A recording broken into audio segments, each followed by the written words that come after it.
Jonas avait une passion, il avait une envie qui lui faisait peur et c'est pour ça qu'il a fui. Il voulait s'approprier de la ville de Ninive. Du coup, il a fui, mais cette envie était là. Cette envie était comme une tempête à l'intérieur de lui, cette mer agitée entre l'envie de s'approprier et la peur de cette envie, en quelque sorte.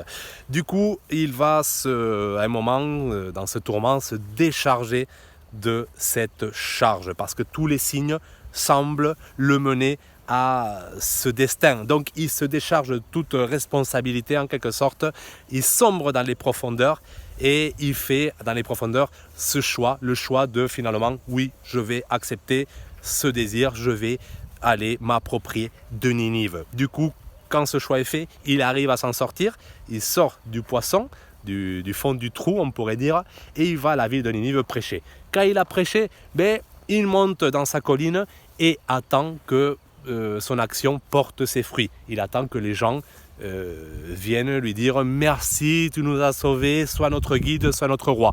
Sauf que le temps passe et personne ne vient. Au début, la tente, ça va, il est avec son ombre, sa plante qui le protège, qui rend la tente supportable.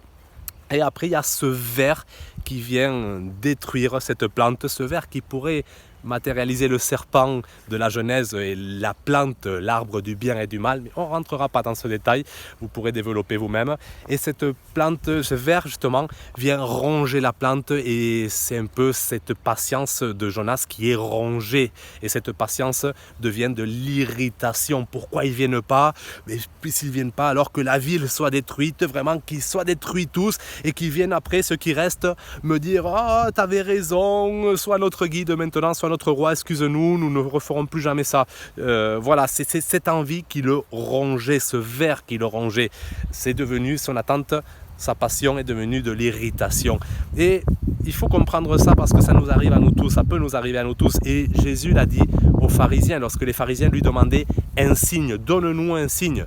Mais Jésus a dit, vous aurez le signe de Jonas, c'est-à-dire le signe de l'attente éternelle, de l'irritation éternelle. Tu attends ton Messie qui il ne viendra jamais parce que tu ne sais pas te rendre compte des signes que tu as autour de toi. Tu ne sais pas te rendre compte que tu as déjà eu ta récompense. Jonas avait déjà sa couronne, il s'était déjà approprié de la ville, il l'a sauvé.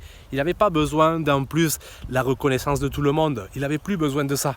Mais il voulait toujours plus, l'éternelle insatisfaction, éternelle attente, éternelle irritation. Donc autant apprécier ce qu'on a reçu, apprendre à voir les signes qui nous sont invisibles, apprendre à voir la couronne qui est déjà à nous, le salut qui est déjà autour de nous.